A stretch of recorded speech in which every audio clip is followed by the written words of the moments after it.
at T-Biz Network International. And you're listening to Two Regular Guys Podcast hosted by Terry Combs and Aaron Montgomery. Anything but regular, nothing but extraordinary. All right. Well, welcome to the show, everyone. It's Friday, May the 11th, 2018. I'm Terry Combs with Equipment Zone, and you can also find me at terrycombs.com.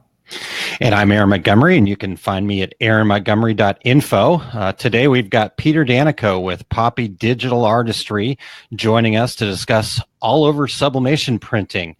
We'll dig into the patent of this process as well. So if you're doing any all over printing, you want to definitely listen in. And I always get pretty excited for sublimation conversations anyways, Terry. So as opposed to our screen printing conversations, right? I love all of it, but boy, I especially excitement for sublimation. Yeah. Wait, I love all of you children, but is that no? That's true, Terry. All right. Well, a couple of quick news items before we get Peter here. It's going to be a great conversation with Peter. Excellent guy, and always love talking to him. But news items. I ran across this piece here, and I just want to read from it here.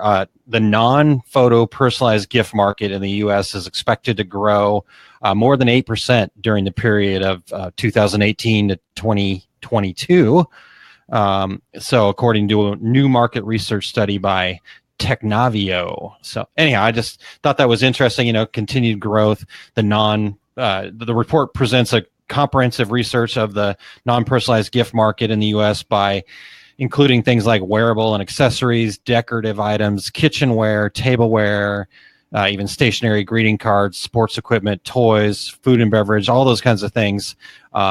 Just really cool stuff because, that's actually sublimation. A lot of things that we talk about with digital decorating falls into this category. So there's growth there. And, especially the wearables and accessories segment, it's dominating that market with approximately 30% of the market share of the non-photo personalized gift market. So just thought that was really interesting. I'll post a link to that and people can check out more of that.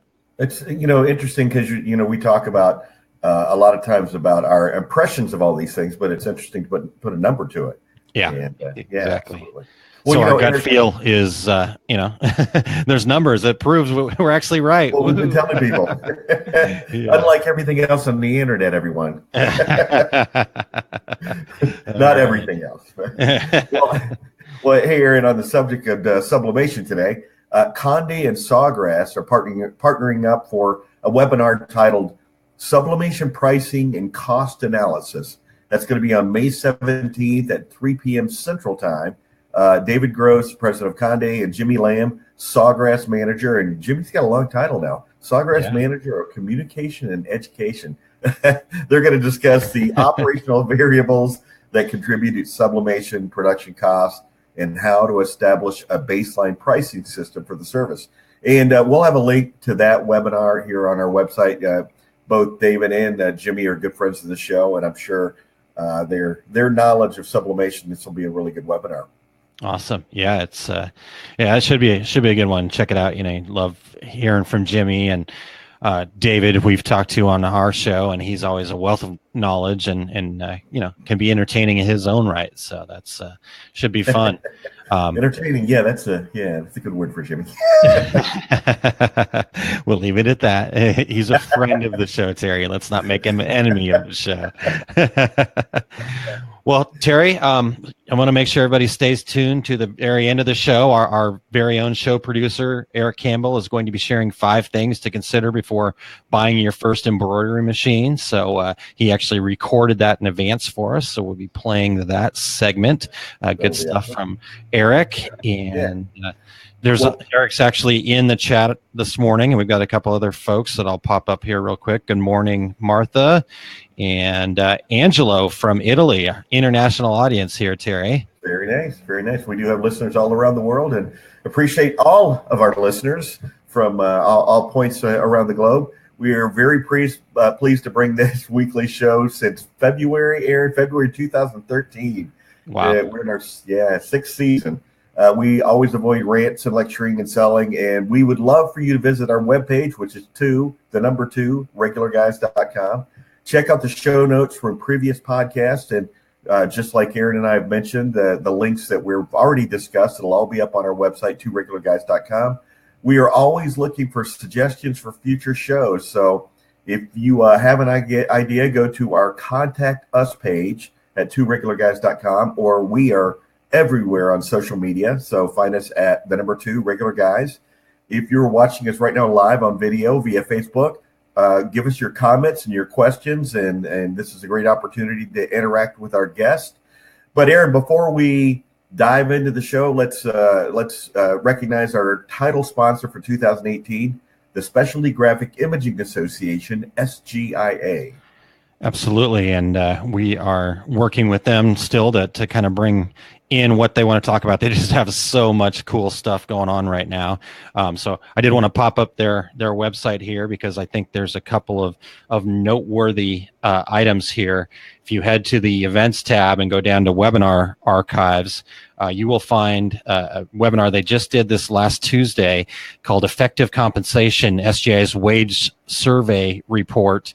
They did a nice summary of it. You can get that report right there. It's a fantastic review. It gives you some great tools that you can use as you're trying to make sure that your compensation package for your employees is in line, and you're going to be able to maintain those folks. So that's one area that I wanted everybody to check out. And if you're not a member, just head right over here to log in, join, and from there you just do join now. And this is a membership worth having in our industry, Terry. I think so. I agree 100%. And if you do a search of Terry Combs, COMBS, you might find my webinar on there as well. So nice. Awesome. All right, Terry. Well, I think we're in good shape. Are we ready to dive in here? Let's bring Peter in. All right. If you want to go ahead and introduce him for us, Terry, I'd appreciate that. Sure, absolutely. Peter has spent the last 10 years as a founding partner with Joe Werner behind notable on-demand women's apparel brand Whimsy Rose. The recently launched Poppy Digital Artistry is the umbrella company for leveraging their manufacturing services beyond the Whimsy Rose brand to third-party customization for private label, as well as the licensing arm for the patented all-over printing process via its licensing arm, AOP STL for St. Louis.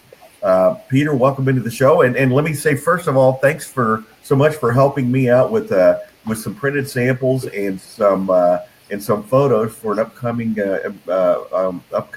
edition of Impressions Magazine. Our pleasure. Glad we could help, and thanks for being here. Looking forward to it. Awesome.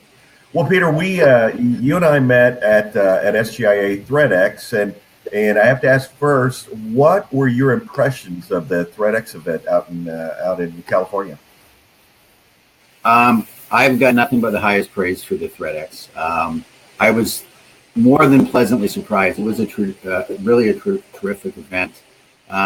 What surprised me was, I guess, the diverse speakers, the professional speakers that they had.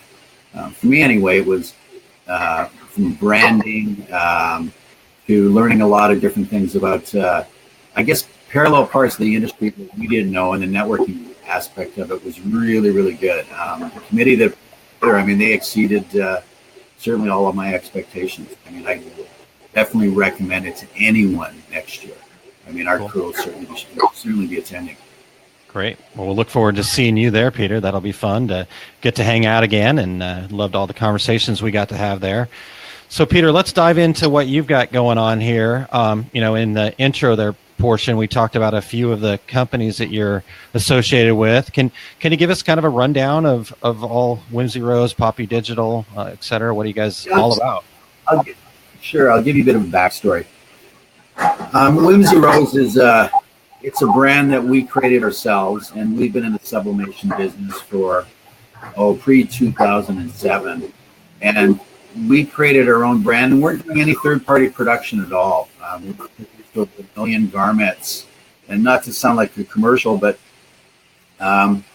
we were very early in the game when it came to sublimation, and we looked at doing all over printing, but not on the typical just basic T-shirt. We might have started that way, but we were really looking at solving the business problem to specialty stores. And so we kind of ran in tandem with what's going on in the industry today, but a little bit more of what I would classify as a premium level, because Whimsy Rose produces 20 different styles, dresses, tunics. We deal with a wide variety of fabrics. And our history and our DNA came back because we were really trying to solve a business problem at the store level. Specialty boutiques in 2008 said their biggest issue was quick turns. How do they bring back a winner? How do they get rid of losers? How do they not have too much inventory in stock at a given time? And Sublimation really assisted with that. So we spent a lot of time engineering, and we designed a system in the back end that allowed us to literally produce thousands of individual units a day that were dramatically different and I guess satisfy each store. So what I mean by that is, if people check the Whimsy Rose site, again, not meant to be a commercial, but it gives an overview of what we do at the consumer level and what we do at specialty stores. So when it came to all over printing back then, originally there wasn't the software programs online that we see today where you can upload something and put it all over a garment. Whimsy Rose, when we introduced it, we had to pretty much do everything from scratch. And we wanted to, we like a lot of companies, Joe started in the back room and was building it up from there. And we were pressing one shirt at a time to the point now where we sell in over 1,000 specialty stores and produce 2,000 different combinations of one-off garments. And that's just for ourselves. That's just under the Whimsy Rose label. So we were only producing for ourselves. So Poppy Digital Artistry, we just launched last year, and it was really meant, we had a lot of people asking us, will you do some custom, will you do some private label, will you do all over sublimation on different fabrics, different design styles, different bodies, and that's what we just started to open up this year. It was really just a request and demand. We weren't going after, I'll call it the all-over t-shirt business in the traditional sense. We had originally gone after the specialty market because, to be quite honest, back in 2007, there wasn't a demand there. There wasn't a market that was even established at that point in time. We were doing some online work back in the day, and you'd sell 30 shirts in a month, and it wasn't really worth it because the consumer wasn't really ready for it. And so we went after the fashion space. And in that space, there tends to be a bit of a trickle-down effect where people start to see something and it becomes acceptable.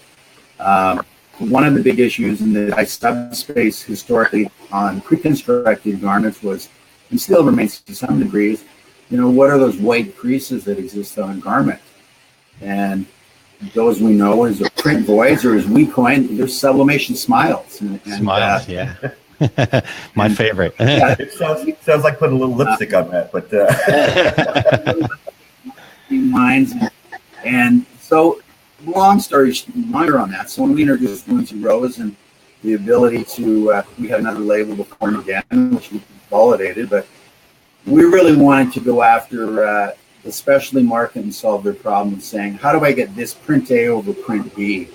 And so it was personalization in the sense of we would provide high-end fashion prints from a large variety of textile designers. We would work from a placement perspective, put them onto the garments, and then on demand allow our specialty stores to order directly from us and produce them and turn them within 4 or 5 days. So that's kind of where the Whimsy comes in. And Poppy was really the umbrella brand for us to now deliver some of those services to third-party businesses that are looking for something beyond just per se a t-shirt. And that's kind of what the companies divide a little bit there. Prior to when we started, the whole thing was, I think a lot of the viewers might find it, or listeners might find it interesting. Joe Warner was doing some testing on printing on fabrics, and we were printing on, traditionally everything was printed on little squares on your chest, for example, and that was just box printing. It wasn't until Joe's wife said, I've got this fashion tee and I want to do an all over print on it, and it wasn't really even pointing the terms much all over print. And so that experiment led us to Joe and sitting down with the inventor of a patent called the old print patent, actually. And it wasn't until this year that we just started introducing the licensing that patent. And happy to address any questions you might have specific to that and what that really means.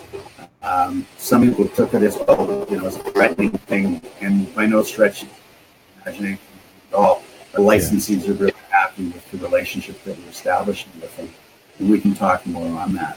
Yeah. Well, let me first interject that Aaron and I are always striving to cut down on any technical issues. And Aaron, I don't know if you noticed or not, but we had an all new one today because I'm actually in a hotel room in Portland, Oregon, because I'm here at the NBF show. And Aaron, tell me if I'm wrong, but I believe this is the first time we've ever been interrupted by the maid knocking repeatedly on the door to clean my room. I saw you jump up and run away, but by that time she had wandered away. But that was an all new one. I'm like, what is that tapping noise? But so obviously you have an extremely strong background in fashion, but with the technology you're involved in right now, both on the creative side, the creation side, and the production side, what changes are you seeing on the horizon in the fashion world? As it relates to sublimation, because that's what we really focus on. We don't do silk screening. We just do sublimation. We produce thousands of pieces a day purely on the sublimation front. And when it comes to the fashion side of it, most people in the all over print world, they tend to think of sublimation today because it's become more to the forefront on, I'll call it consumer level, where a consumer can go up and design on 100% polyester garment. From our perspective, we've been experimenting for years and years with a lot of different blends. So the fabrics that we're dealing with, they might be a tri-blend, they might be a poly rayon, a poly spandex. So it's all about fit and form when it comes to fashion. And then on the print side of it, prints are very personal and subjective. So on-demand sublimation really gives anybody that ability to say, what I like, I like purple flowers. I like this. I like that. I like a retro look. I like a more contemporary look. What's on trend.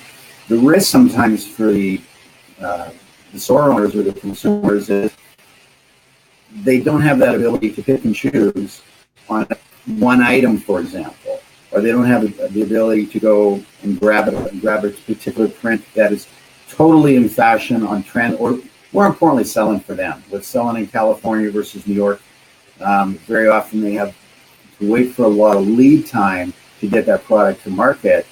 So what's coming more and more, we find on the fashion front is really a more democratization of print selection. We're always shocked when our print team will put together a whole bunch of prints, and we'll say, what's the winner? And if you put 10 people in a room or 10 ladies in a room, you're going to have 10 different opinions on what they like. So it's very much like art from that perspective. But the ability to democratize it in the sense that they can have that print on that style just for them, that's what's becoming more and more of a change in fashion. And the internet is really allowing people to do more of that. When it comes to fashion side of things, all over printing, it's been around for a long time, but the ability for placement printing with sublimation really lends itself to. A lot of times it's really printing large rolls of fabric in the traditional sense and doing repeats. So a top, a gown, a dress, it's the repeat of the print. Sublimation lets me say, I want the sleeve embellishment with print, a given print A or a given print B. So those are some of the changes. It's really that quick turn and that ability to adapt to what's selling in the marketplace really, really fast. And become more personalized and customized for the consumer. And I like blue, somebody else likes green, and that's especially from the female perspective, it's trying to find those unique pieces, both in style and fit. So we kind of look at it a little differently in the sense of beyond t-shirt, for example, Form and fit. I mean, a lady says, I need something a little looser, a little bit bigger. So our blanks have to be cut specifically to our specifications, and we get that done ourselves. The sublimation world, and Terry, you mentioned on the fashion side, there's some great companies out there now that are really, really coming to the foreground, what I'll call blanks for the masses. And those companies are putting together, finally bringing out blanks that actually accommodate the shrinkage, for example, when you're sublimating. Or they give greater flexibility for a lot of the smaller sublimators to put products into the marketplace that are in their little unique world. And so from a fashion perspective, it's still got to be the style, the fit, and the cut, and have diversity and choice of prints. But from the general sublimation side of it, the blank offerings that are coming to the marketplace that don't have to get as detailed as they have to be whimsy as far as length and cutting bodies. Those really open up the door for a lot of people to open up their business. Now, that being said, there is that, the concept of the patent rears its head a little bit, but it's not really a scary thing. Our licensees are people from all different walks. So if you're a t-shirt printer and you're doing all over printing and you're placing your paper on the garment across a seam line, the reality is you're probably infringing on patent. Now, we're not here to shut any businesses down. We're not here to go back and license, years and years of back work. We're really here to work with, from an intellectual property perspective, to work with the Oliver sublimators. Okay. And we provide them with a license. We provide them with resources. We provide them with, going forward, we have a sticker program, and that program allows them to put an authorized licensee for an Oliver printed garment. And it authenticates what they're doing. And one of the positives is some of our licensees that recently brought to our attention some interesting things, such as, I really like the program. I'm getting concerned with products that are coming in.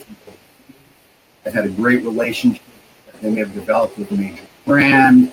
They've been doing all of the prints for that brand for a while. Suddenly, they don't have it in an undercut from a price perspective. So just being a licensee on an affordable perspective, large companies, they appreciate and respect the fact that intellectual property is something that they protect for themselves. So they're more inclined to work with companies that are properly licensed. Our licensees, big and small, they're pleasantly surprised that it's really, really affordable. And more importantly, they find that it's also becoming a network resource for them. So again, not talking about commercial, but all companies that are doing all over printing, it's really just to talk to us. We're pretty easy to get along with. It can be a little scary when somebody gets an email and says, hey, you may be infringing on a patent. But the original inventors, which was my partners, Joe Werner and Sid Northam, back in, again, over 11 years ago, they did it for a couple of reasons. One was we had solved our own problem. And when you look at intellectual property today, or you look at intellectual property in general, it was really meant to protect something that might not just be the process, but there's a tremendous amount of work that went into when Joe and Sid put together the patent. But the work that went into marketing the product, so we talked to something called Sublimation Smiles. Well, when it's introduced into the marketplace, in the fashion world, we relate it to more like tears, you like it or you don't like it. But a lot of money goes in seeding that marketplace to say that this is an acceptable, this is a new form of apparel, a new process. And once it becomes accepted, everybody wants to come into the marketplace and say, oh, let's do this too. Let's do all over printing. Well, they might not have gotten there at that time. So that's why, the original inventors wanted to protect that property. But it's done in a very, very cost-effective manner. And again, there's a variety of different benefits that our suppliers are seeing. We look at it as a partnership and want to be part of the community. So that's kind of where how we're presenting it, and that's where Oliver license from the popular digital artistry is presented from there. So happy to take any questions on that or on Whimsy. Absolutely. Well, definitely, we're going to definitely want to keep diving into that. But I wanted to kind of, Peter, step back just a little bit when we were talking about some of the things that you're doing with Whimsy. I have a unique opportunity to have known you guys for many years. So one of the things that I really love that you guys have kind of introduced to is your store concept, specifically what's going on here in St. Louis. Do you think you could share with our listeners kind of what that store concept is and what's going on there? Yeah, thanks for bringing that up. So I mentioned earlier that we're literally in hundreds and hundreds, and we sell through 1,000 different specialty stores. We have our own store in St. Louis, but one of the problems that store owners had today, they said, was how do they compete with the internet? How do they compete with the internet? So one of the projects that we've put together for our stores is, because we're already online and people can pick and choose their inventory, a consumer can go online and pick and choose a style and a print. The concern with our wholesale customers that we sell goods to would be, well, am I not competing with you on the web? So how we accommodated that was anybody who sells our merchandise on Whimsy Rose in the store, whether it's our own St. Louis store, they can simply pick up an iPad. Their consumer can now look through 2,000 combinations of SKUs, which they couldn't possibly have in the store. They can place the order. The store gets 100% credit. We literally produce the goods within 5 days and ship that one-off item back to the store, or we'll drop ship it to the consumer. So there's a real benefit there. They have the access to a lot more product SKUs. They minimize the risk of goods print or bad print, and the consumer gets the ability to touch and feel the product and select perhaps a different print in the store environment. So it's pretty cool. It's been really well received. It also helps when we do things like trunk shows. Again, the stores don't have to have all the inventory, yet they can have the just-in-time manufacturing capabilities. So that's how we leverage the internet, leverage the iPads. They have parties now where consumers come in with their cell phones and iPads, sit down, try on items. They're actually creating their own goods in the sense of, oh, I'd like to try that print on that body for myself. And we facilitate them to actually order it and order it online, directly to us, and we ship directly to some more of the stores. So that was one of our approaches on how do we be on the internet, compete with our stores, but not compete with our stores. Cool. I love that store concept. You guys, just being able to walk in and, pick out what you want specifically for you, try on, like you said, fit, feel, and all that stuff. But then I want to do the design. Now, obviously, I'm not going to be wearing a dress, I don't think, but, the concept in general is something.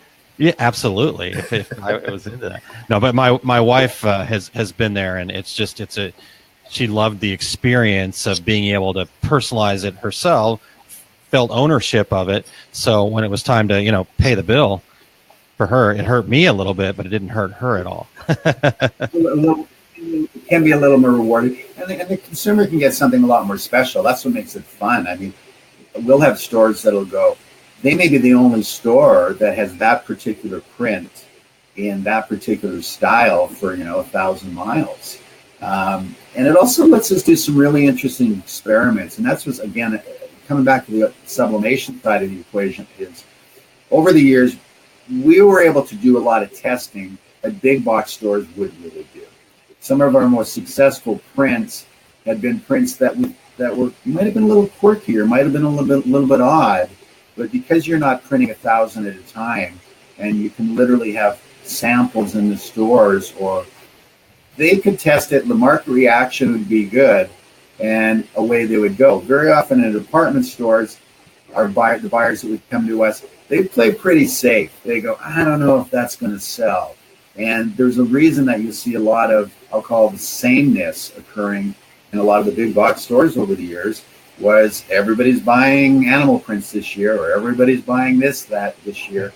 And if somebody comes out with something fun and unique and fresh, Give the consumer the ability to buy that. And again, the all over and sublimation is the way to go with that. Yeah. You may think of something else you're asking what we're doing in the future. So all over printing and sublimation on our garments really has limitations. Okay? We probably extended those boundaries more than anybody else. With our fabric blends, we don't just do 100% quality. Had some silhouettes have been really dramatic and different. But the challenge with that is we have to pretty much be so operational with you. Something else that we're evolving into, Terry and Aaron, is it's doing our own panel print. So we do it today for some of our larger accounts where they may pick a print and they might be a little bit long for runs, but we print the panels and then we sew the garment. Allows you to do embellishment. Allows us to put zippers into the garment. It allows us to get beyond just the t-shirt and an all over. Cool. Those are some of the other things. So it's fabric, it's embellishments, it's how do you add to it. Mixed fabrics, we've done some interesting experiments with blanks where we'll have a large loose knit sweater knit on a sleeve. Body might be a jersey knit. And sublimation, the way the print hits the fabric, it might be vibrant on the sleeve, and the body might be more vintage look.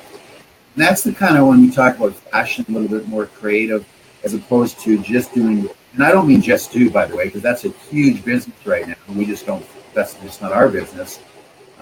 Where people are creating their own. Where I'm going to upload a photograph and I'm going to put a hamburger all over a T-shirt. And again, the blank sublimators of the world, they exist and they're bringing out the right product to the marketplace.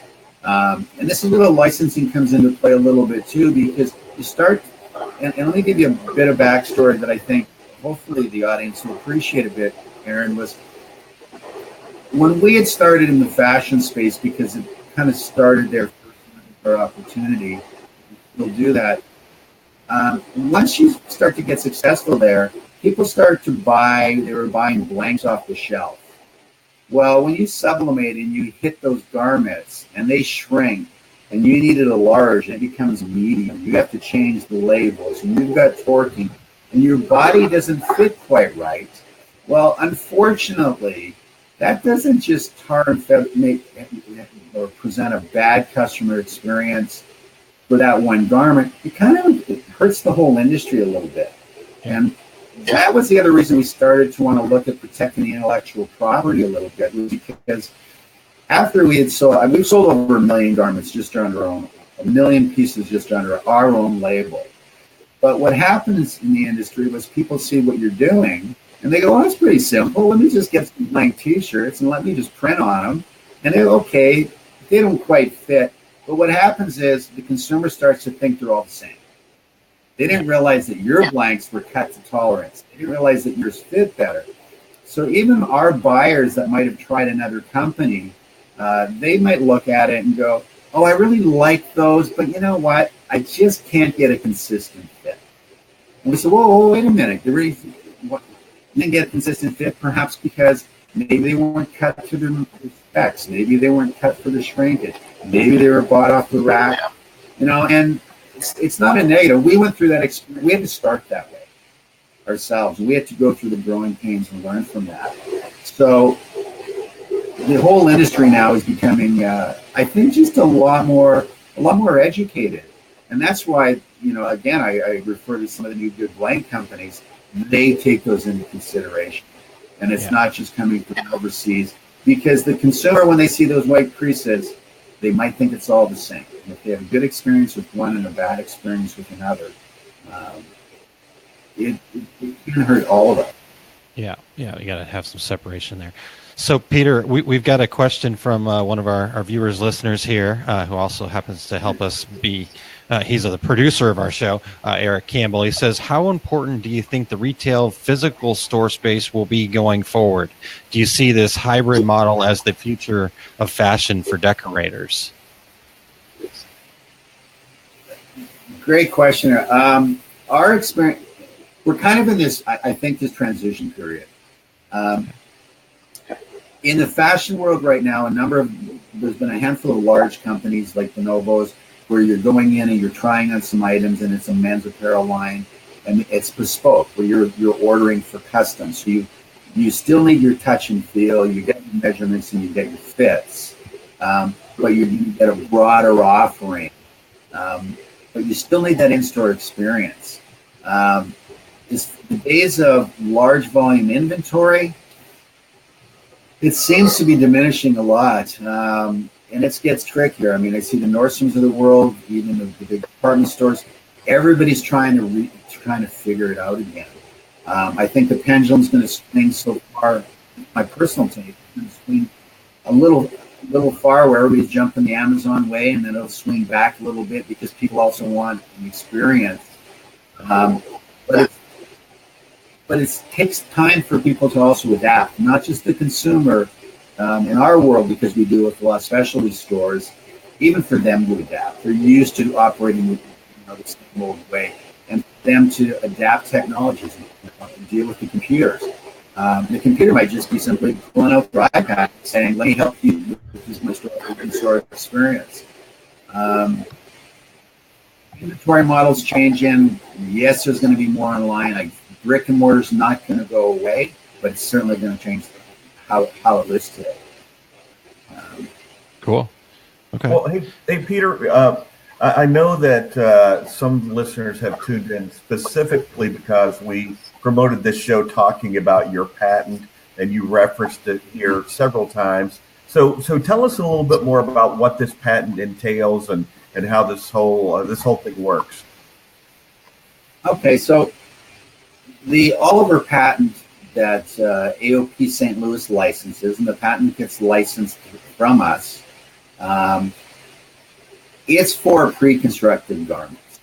When you actually take a t-shirt, when you take a garment that's pre-made and you put a dye sub sheet over the entire garment, you likely infringing on that. The reason for that was, again, when you remember when the patent was initially started, it was written to solve a problem, to say, how do I place a piece of paper on a garment and create an outline so that when I'm pressing that garment, that my placement print is going to be on the sleeve and on the chest and on the bottom of the shirt. And that's what the patent covers. So the licensing is really, really affordable. We have not gone at, I mean, fundamentally, it's on a pre-constructed garment. You go to the website, AOP, or if you go to Poppy DA or Poppy Digital Artistry and go to the AOP section, you can download the patent. You can take a look at. I'm not the lawyer. I'm on the sales and the marketing side of the team. We like you. We know you're not a lawyer. So this is never. But the patents can be a little bit scary. But no, at the end of the day, it's really, really simple. It's to say, if I'm infringing on the patent, if I'm doing this kind of a process, there's a license available.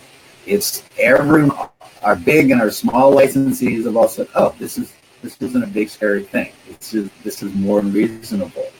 And the positive note on it, so it's a pre-constructed garment, like if you think about it. So people today might go, well, that seems really simple.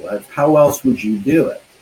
Well, the catch with any intellectual property, well, how else would you do it once you see that it was acceptable and you could do it? So that's what Joe and Sid Northrum, the inventors, when they were doing the patent back in the day, and Sid's come from the sublimation industry for a long, long time, and he was helping Joe solve a problem. And it was squares on a chest, what people were traditionally printing. And then when you're doing all over, it wasn't that accepted. So that's why they wanted to protect it, from marketing. But focused on your question, Terry, it's for on pre-constructed garments. Okay. When you're crossing the seam line of a garment, and you're doing an outline, and you're pressing that garment, that allows you to place different kinds of graphics all over in different places of the garment, as opposed to sublimating on pre-cut pieces or panels. That's not what the patent covers.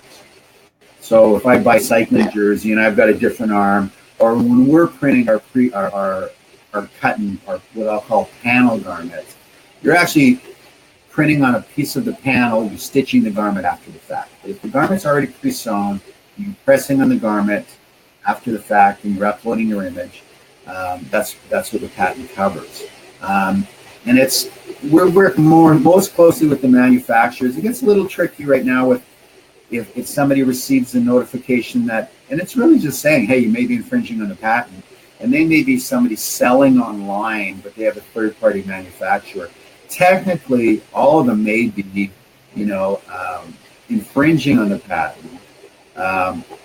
But if the manufacturer's covered, everybody through the supply chain is covered. So some of our manufacturers now are looking at, we go, hey, talk to us. We just want to talk as a community. We want to partner with the manufacturers. Yeah. Cool. Well, so it does really sound like a true collaboration, actually, like we talked about early on. When you hear the word patent, a lot of times people get pretty defensive, but like you said, it's a community conversation. You're trying to work together to protect the whole piece as a whole. So tell us a little bit more about how these things have been received, as you've started working with these partners. You mentioned a few kind of the benefits, but maybe go a little deeper into what the benefits of this is. Yeah, so I'll give you an example. So speaking with a small licensee yesterday, for example, he goes, I've got my sublimation printers and I'm doing some printing, and he said, I don't do volumes over such and such, for example. He goes, the bulk of my business, a lot of the sublimators, the bulk of their business may be screen printing, or it might be in another category. And in his particular case, he wanted to keep the relationship that he had with the customer. But he wanted to also know who in the community he could help do his larger volume sublimation in this case. So this was kind of turned on its head a little bit. So here's a licensee that's a small licensee that says, oh, I want to add value to my screen business. I want to be a licensed sublimator, and I also want to know who in the community can help me out.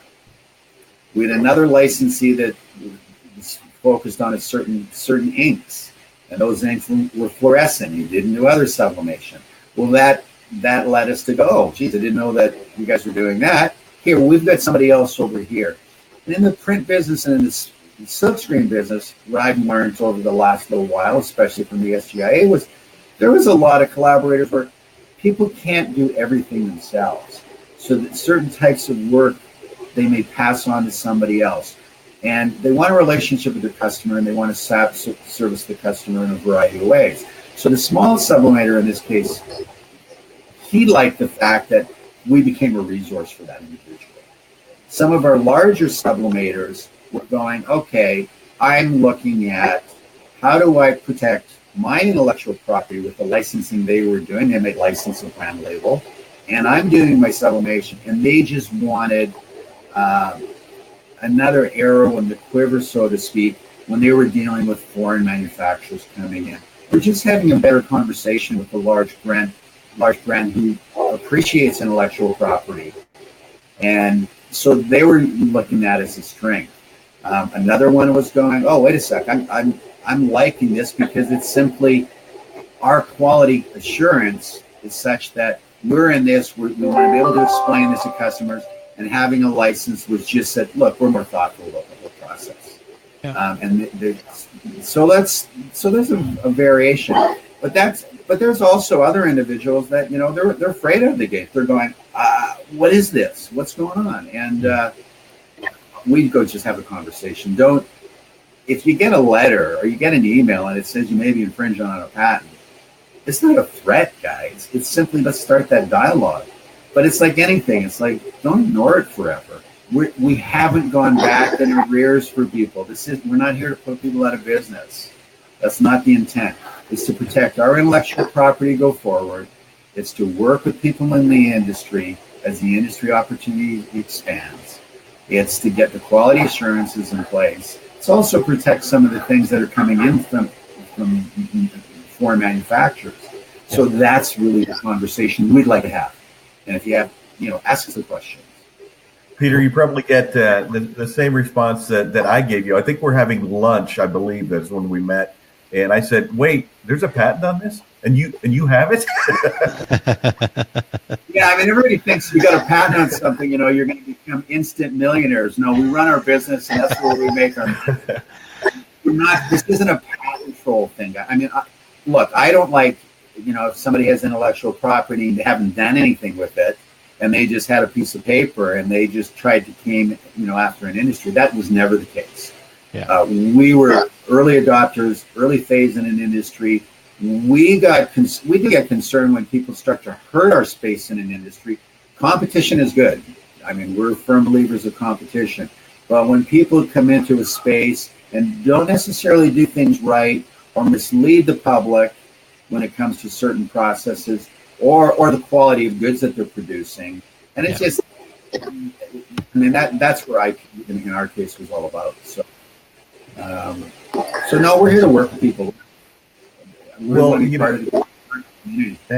Absolutely, and that's exactly what you told us when we first met. We're coming towards the end of our hour, and hey, thank you so much for your time today. It's been a lot of fun, and tell people where they can find more about AOP and get in touch with you to talk about becoming a licensee. Well, Poppy Digital Artistry or poppyda.com, either one, it'll go to that URL. They can simply go there. Our contact information is there. Patent information, licensing, general licensing information is there. Happy to have a conversation. Our licensing team is happy to have any conversation with anybody. The other side is if they take a look at Whimsy Rose, they might get flavor for opportunities in their industry or their business that they might want to go after. We really want to open up to the community. We know what our focus is. We know what the businesses that we're going after, and we much rather collaborate than knock heads anywhere. I mean, that's kind of where we're at. So, yeah, Poppy Digital Artistry reaches there, and they can certainly give me a call directly from there, and I'll push on our team, and we'll go from there. Thanks. Awesome, Peter. All right. Well, we'll put a link up in our show notes to those sites as well, and thank you so much for your time, Peter. We'll talk to you soon. Thank you. My pleasure. Fantastic. And again, I want to thank Peter for helping me out with some photos and doing a couple of actual prints for me. And now we find it's going to be on the cover of Impressions Magazine, which is going to be pretty cool.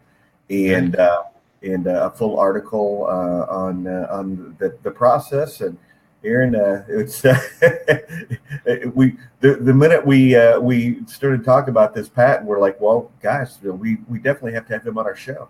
Yeah. I've had the pleasure of knowing Peter for a little bit longer than you, but he's a good guy. I didn't even give him a hard time about being from Canada or anything, but you could tell he is because he's such a nice guy that and I love that working together mentality. That's something to me that's so important. I think as an industry in general, or just business in general, we're changing finally to having that kind of be the norm. It's not this fight and battle and I'm going to crush every other competitor. It's, hey, let's all do good things together. And that's pretty cool. Absolutely. And I might have said to him when I met him, so what's up with the square wheels on your cars up there in Canada? But I don't know. So I've offended lawyers. Except Canadians. For all the South Park folks are dying right now, but nobody else gets that. Awesome. All right, Terry. Well, let's take a quick break here and hear a word from our sponsors. Let's see if I can get this going, and then we'll come back and wrap this up. We still got some good stuff to come here. Absolutely. Our longtime sponsor, Equipment Zone. Our show today is sponsored by Equipment Zone. Go to equipmentzone.com for the Epson F2000 direct-to-garment printer. Equipment Zone is the only Epson reseller who sends a technician to every customer location for training. This is an absolutely free visit to your location. Equipment Zone is also the manufacturer of the #1 pre-treat machine in the industry, the Speed Treater TX. With no compressor and no special tanks, the Speed Treater TX is the easiest and most consistent pre-treat machine available worldwide. Go to equipmentzone.com for the Epson F2000, the Speed Treater TX, and for all your DTG inks and supplies. That's equipmentzone.com. That's equipmentzone.com. All right. Well, again, thanks to Equipment Zone for being sponsors since our very, very early shows. And Aaron, Equipment Zone also has announced the DTG Academy. It's a complete direct-to-garment business course on June 2nd and 3rd. It's going to be at the Equipment Zone brand new showroom location in Franklin Lakes, New Jersey. And that is about 30 minutes outside of New York City. Speakers are going to be, well, myself, Dane Clement from Great Dane Graphics, marketing and social media whiz Jay Bassell, Matt Rome from Epson America, and it's going to be a great event, and you can get details about that at equipmentzone.com. Yeah, you can also get information over on social media from Jay Bassell. He and I were having some fun at you and the other speakers' expense. So anyhow, but 15,022 followers is what I saw when I was looking that up the other day for your Twitter account. Oh, I think I lost Terry there for a second. He froze up. Oh. Gotta love hotel internet. Are you still there? I'm still here. Can you hear me? No, I can now. Okay, welcome. Okay, welcome back. That was anyhow. Hey, Terry, real quick reminder, Marshall Atkinson offered up his recent release book, Price for Profit, 30% off with the Two Regular Guys coupon code. So it's Two Regular Guys Rock, exclamation point. So there's a link to that in our show notes, and we'll get a link in show notes for today up to that. But that expires at the end of the month. So 30% off that very valuable book that we had a chance to talk about. And I just want to remind everybody to get over and check that out. All right, Aaron, and we're down to the end. Before we do It's Five Things, what events do you have coming up? Well, I mentioned it last week, and I wanted to kind of mention it again because it just it's growing. And every Saturday morning, I started putting out about a 15 to 20, 30 minute, maybe sometimes a little shorter, just depending on what's going on, video that I call Small Business Saturdays. You know, you've got the Small Business Saturday where people think about small businesses once a year, and not me. I think about them every week. So anyhow, I'm really trying to kind of make it a community, and would love to have everybody join the discussion. I would expect to see Terry and Eric there tomorrow morning, but he'll probably be I'll be on the trade show.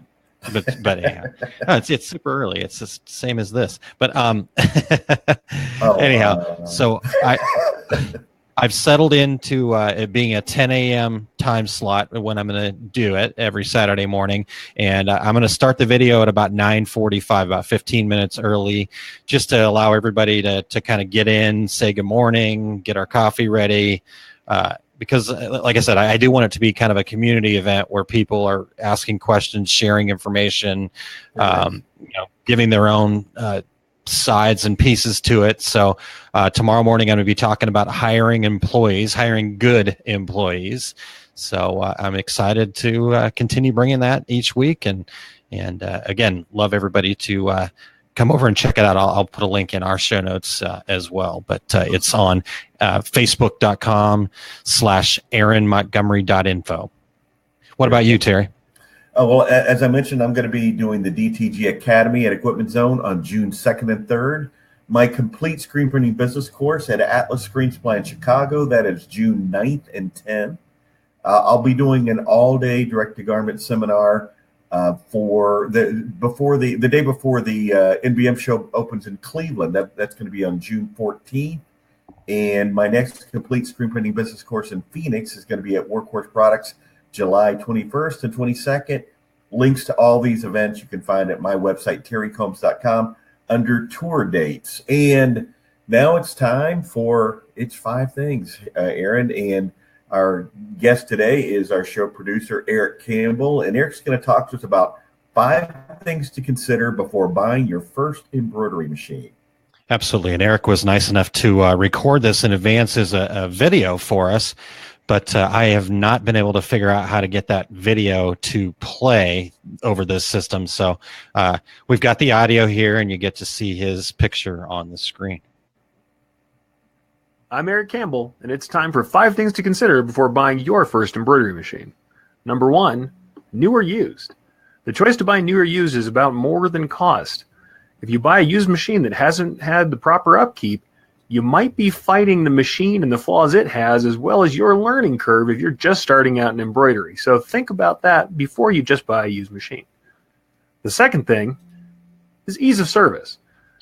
Depending on how local your distributor or your manufacturer is to you, it may be really difficult for you to get a tech out to see you, especially if your machine doesn't have a lot of techs that are generally available in your area.